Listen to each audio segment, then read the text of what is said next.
السلام علیکم ورحمۃ اللہ وبرکاتہ حضرت امیر المومنین۔ وعلیکم السلام ورحمۃ اللہ وبرکاتہ۔ میرا نام لبید احمد سولنگی ہے، میرا تعلق مجلس شلوچتن کے ساتھ ہے اور میں میکینیکل انجینئرنگ پڑھ رہا ہوں یونیورسٹی میں۔ کمال کر دیا۔ جزاک اللہ۔ حضور میرا سوال یہ ہے کہ اگر خواب میں کوئی خلیفہ نظر آئیں تو کیا اس سے یہ تعبیر کی جا سکتی ہے کہ یہ سچی خواب ہے؟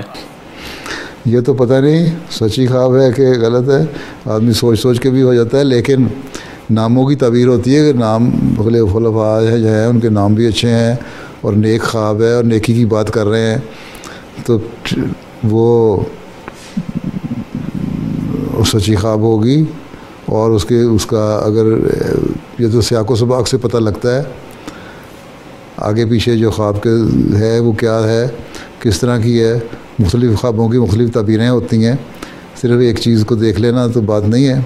بعض خوابیں ہوتی ہیں ناموں کے حساب سے بھی ان کی تعبیر ہو جاتی ہے، بعض جو حالات اس وقت پیش آ رہے ہوتے ہیں خواب میں نظر آ رہے ہوتے ہیں ان کے حساب سے ہوتی ہے۔ تو یہ تو ڈپینڈ کرتا ہے۔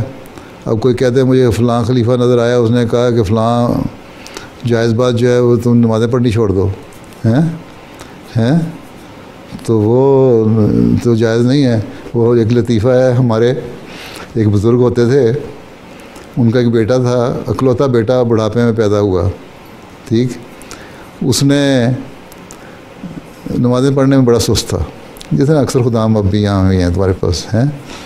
تو وہ کہتا اپنے ابا کو، بڑے امیر آدمی تھے، وہ بڑے لینڈ لارڈ تھے اور ایم ڈی ہوئے، بہت بڑی سیاسی پارٹی کے خاندان کے تھے۔ خیر ربا میں تعلیم دلوانے کے لیے اپنے بیٹے کو لے آئے، اور بیوی ان کی فوت ہو گئی تھی، بیٹا ان کے ساتھ رہتا تھا، بڑھاپے کی اولاد تھی۔ ایک دن بیٹا اٹھ کے کہتا ہے کہ ابا جی، پنجابی میں کہتا ہے، پنجابی بولتے تھے سرگودے کے علاقے کے تھے، کہ خلیفہ ثانی رات کو خواب چ آئے نے، انہوں نے کہا پتر تو نمازہ نہ پڑھیا کر، ہیں کہ بیٹے خلیفہ ثانی مجھے خواب میں آیا، انہوں نے کہا بچے تو نمازیں نہ پڑھا کرو۔ تو وہ بزرگ بڑے ہوشیار تھے، انہوں نے کہا بیٹا پہلے دروازے کی طرف پلنگ ان کا تھا اور اس سے آگے دیوار کی طرف ان کے بیٹے کا ہوتا تھا۔ تو کہتے بیٹا کہ وہ جو میری منجی ٹپ کے تیرے کو آئے، میرے کان چ کیوں نہ کہہ گئے، میرا پلنگ ٹاپا انہوں نے، تمہارے پاس گئے کہنے کے لیے کہ نمازیں نہ پڑھا کرو، تو میں دروازے کے قریب تھا، میرے کان میں کہہ جاتا ہے کہ نمازیں نہ پڑھا کرو۔ تو یہ اس طرح کی باتیں جو ہے نا، یہ ڈپینڈ کرتی ہیں کہ خواب بنائی ہوئی ہے یا واقعی حقیقی خواب ہے۔